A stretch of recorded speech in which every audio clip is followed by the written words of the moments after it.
आज की कहानी का शीर्षक है नारी मन। उसका नाम भले ही ज्योति था, किंतु त्वचा का रंग अंधेरे को भी मात देता, मानो ईश्वर ने स्याही की पूरी बोतल ही उसके जिस्म पर उड़ेल दी हो। हालांकि भले ही रंग सांवला था, किंतु नयन नक्श कटीले थे, सुंदर थी। बावजूद इसके उसके माँ बाप को हमेशा चिंता सताए रहती कि इस काली कलूटी को पूछेगा कौन। लेकिन जब शादी का वक्त आया तो कलूटी की जोड़ी तो चंद्र चकोरी से भी बढ़कर निकली। बांका छैल छबीला जब उसका दुल्हा आया तो देखते ही लोग कानाफूसी करने लगे। इका देख के ब्याह कर रहा है रे भाई, इसमें जरूर कोई ना कोई पय है, नहीं तो इतना सुंदर दुल्हा इस कलूटी को मुंह क्यों मारेगा। कमी चाहे जो भी रही हो, दुल्हा उसकी मांग भर के विदा कराकर लेकर चला गया। ज्योति के जाने के बाद भी कयासों की बदकही वैसे ही गर्म रही। कोई दुल्हा में पय निकालता तो कोई उसे व्यक्ति का भूखिया कहता। तरह तरह के कयास और तरह तरह की बातें महीनों तक होती रही, लेकिन सही क्या है किसी को पता नहीं था। लगभग 3 महीने बाद जब ज्योति अपने मायके वापस आई, तब जाकर रहस्य का भांडा फूटा। जब वह अपने माई से झगड़ बैठी, अगर मैं इतनी ही कुरूप थी तो फिर शादी की ज़रूरत ही क्या थी, बिन ब्याहे ही उम्र काट लेती। नहीं, अगर शादी इतनी ही ज़रूरी थी तो किसी अंधे लूले या बूढ़े संग भी विदा कर दिए रहते तो भी मुझे मंजूर था। लेकिन माई होकर आपने मेरे साथ जो किया वह ठीक नहीं किया। लेकिन तेरे साथ मैंने किया क्या है, इतने सुंदर सुकांत लड़के से तेरी शादी की, अब इसके बाद तुम क्या खोजती है। ज्योति का उलाहना सुन उसकी माँ आश्चर्य करती बोली, आपको तो सिर्फ सुंदरता ही दिखाना, भीतर क्या है आपने पता लगाया। मैं कुरूप थी तो मेरे लिए कुरूप ही ढूंढनी चाहिए थी। किसने आपको सुंदर खोजने को कहा था। ऐसा क्यों बोल रही, कोई बात है क्या। हाँ, मेरे सासू को कोढ़ है। सुनते ही माई सन्न रह गई। यह तू क्या बोल रही है, क्या सच में तेरे सासू को कोढ़ है। आश्चर्य में भौहें सिकोड़ माथे पर बल देते माँ पूछी, किंतु ज्योति को अब जुबान कहा। रोते हुए बस उसने हाँ में सिर हिला दिया। सुनते ही माई की आंखें फटी की फटी रह गई। अब क्या होगा, हमारा खानदान दागदार हो जाएगा, हम ब्याह में ठगा गए। कोड़गढ़ सासू संग बेटी का पारघाट कैसे लगेगा। अनगिनत चिंताओं के बवंडर में अभिलाषाओं की आलिशान हवेली पलक झपकते ही जमीन दोज हो गई। जिस बेटी को उसने सुखी जानकर विदा किया था, अनजाने में उस बेटी के दामन को तिरस्कृत दुखों से भर दिया।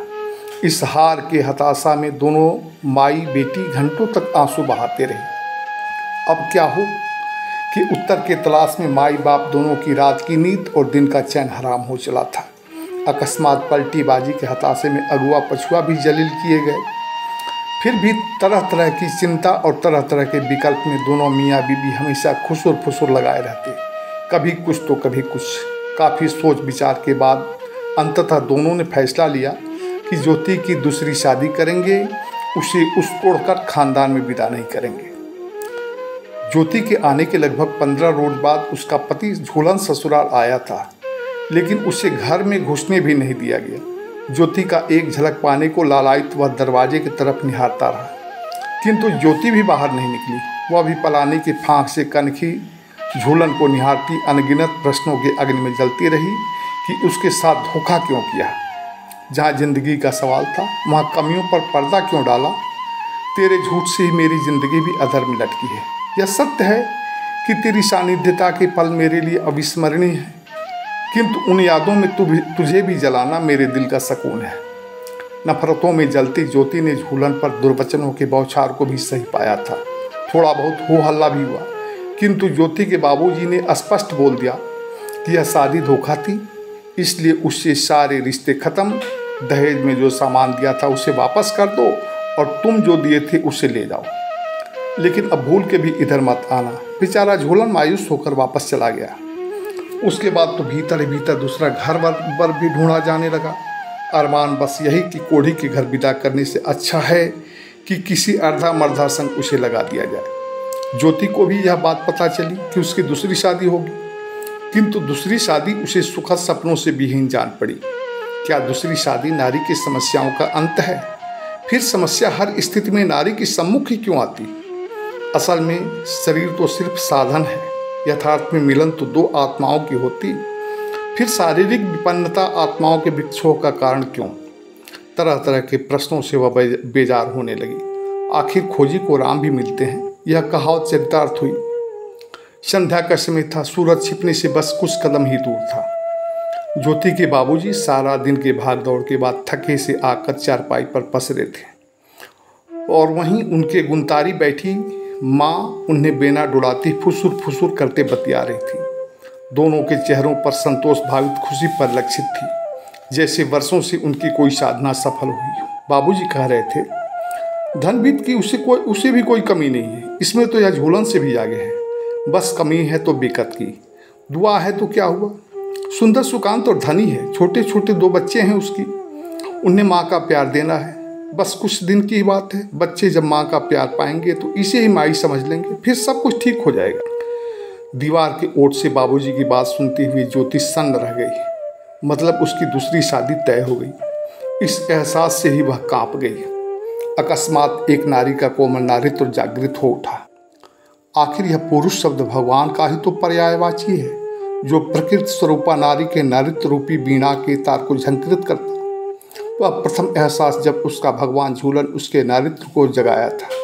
उसके मीठे प्रणय आग्रही शब्दों के दरिया में वह डूब सी गई थी।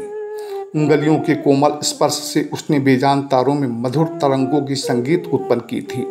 अधरों के लालिप्य मज्जन से उसने सुखद तरंगों की गति उत्पन्न की थी। सागर मन के अनगिनत प्रेमावली लहरों में बहने का जिसने प्रवाह उत्पन्न की थी। जिस प्रथम संस्पर्श भोग की लिप्सा ने सागर का मंथन किया था, उसे नारी होने के मायने का एहसास कराया था। उस संस्पर्श को वह कैसे भूल सकती है। भले ही कोई दूसरा उसका मर्द बन जाए, किंतु उसका पुरुष तो वही है जिसने उसे कुमारी से नारी बनाया है।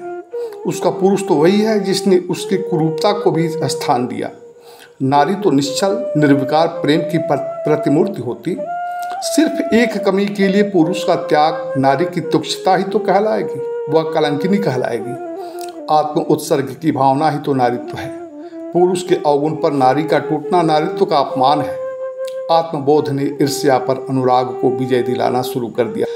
उसके मर्द झूलन का हंसता चेहरा बार बार उसके आंखों के सामने नाचने लगा। जी में आया कि अभी का अभी जाकर बोल दें कि वह दूसरी शादी नहीं करेगी, लेकिन अगले ही पल बेटी होने की मर्यादा में भी जकड़ गई।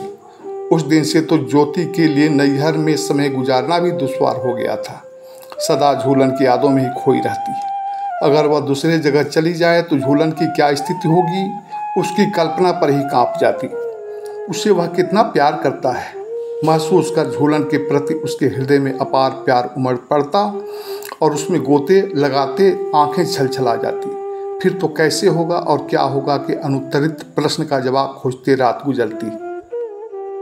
खैर, महीनों के जर्द और संताप में जलते हुए उस दिन उसे पता चला था कि कल झूलन से फेर फेराव करके शादी टूट जाएगी। सुनते ही वह बेचैन हो उठी।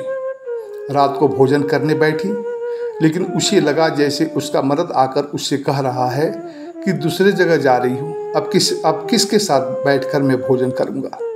फिर तो इस सच्चे प्यार के तिरस्कार करने के गुनाह से वह कांप गई। भोजन जहर जान पड़ा और हाथ धोकर उठ गई, बिस्तर पर गई। वह मुश्किल अभी आंख सकी ही थी कि सपने में वह फिर आ गया और सामने खड़ा हो जार बेजार रोने लगा। ज्योति, मुझे छोड़कर मत जा। तू चली जाएगी तो मैं किससे प्यार करूँगा। मैं पागल हो जाऊँगा ज्योति, मर जाऊँगा, मुझे छोड़कर मत जा। सपने इतने डरावने थे कि अकस्मात उसे एक चीख निकल गई और जोर जोर से सांस लेती उठकर बैठ गई। ना, मैं तुझे छोड़कर कहीं नहीं जाने वाली। तू ही मेरा जीवन है, तू ही मेरा प्राण है, तू ही मेरी अभिलाषा है। तू मेरे लिए तड़पेगा, रोएगा तो मुझे भी चैन कहाँ मिलेगी। संकल्प की तीव्रता ने साहस प्रदान किया और अगले पल ही वह सीधे माई के पास आकर खड़ी हुई, जहाँ उसकी माई गहरी निद्रा में नाक बजा रही थी। किंतु ज्योति के आने के आहट पर उसकी नींद टूटी और उठकर बैठते पूछी, क्या हुआ? कुछ हुआ है क्या रे? हाँ माई, हमारा दूसरा ब्याह नहीं होगा। यह तू क्या कह रही है बेटी? कुछ हुआ क्या? ठीक कह रही हूँ, उनके साथ ही मैं खुश हूँ, मुझे कहीं नहीं जाना। देख बेटी, जो कुछ हो रहा है तेरे भलाई के लिए ही हो रहा है। तू मेरी दुश्मन नहीं है, मेरी बेटी है और तेरे दुख सुख से मुझे सरोकार है बेटी। कोढ़ी संग रहना ठीक नहीं। अगर तुझे भी कुछ हो गया तो हमारा खानदान दागदार हो जाएगा। लेकिन मैं उनके बिना नहीं जी सकती माई। जी जाएगी बेटी। तुझे जहाँ विदा कर रही हूँ वहाँ तू उनकी आंखों की पुतली बनकर रहेगी, राज करेगी राज। तेरी भलाई के लिए ही सब कुछ हो रहा है। तो मेरी भलाई इसी में है माई कि मैं अपने पति को छोड़कर नहीं जी सकती। मैं नारी हूँ और अब मैं अपना तन उनके सिवा किसी को नहीं सौंप सकती। ज्योति के बेबाक संकल्प ने माँ को भी विचलित किया, किंतु रात की आवाज़ दूर तक जाती, इसलिए वह चुप हो गई। दूसरे दिन अगुआ के दरवाजे ज्योति की शादी टूटने की पंचायत बैठी थी। घंटों तक दोनों पक्षों में वाद विवाद और हुंचा हुंची का तीव्र दौर चला।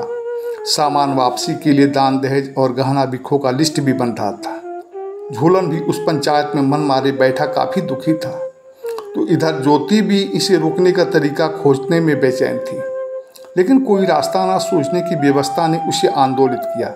नारी व्यवस्था पर संकल्पों ने विजय पाया। अधीरता ने लिहाज की दीवार को ध्वस्त किया और वह रोते हुए वहां पहुंच गई जहां पंचायत बैठी थी।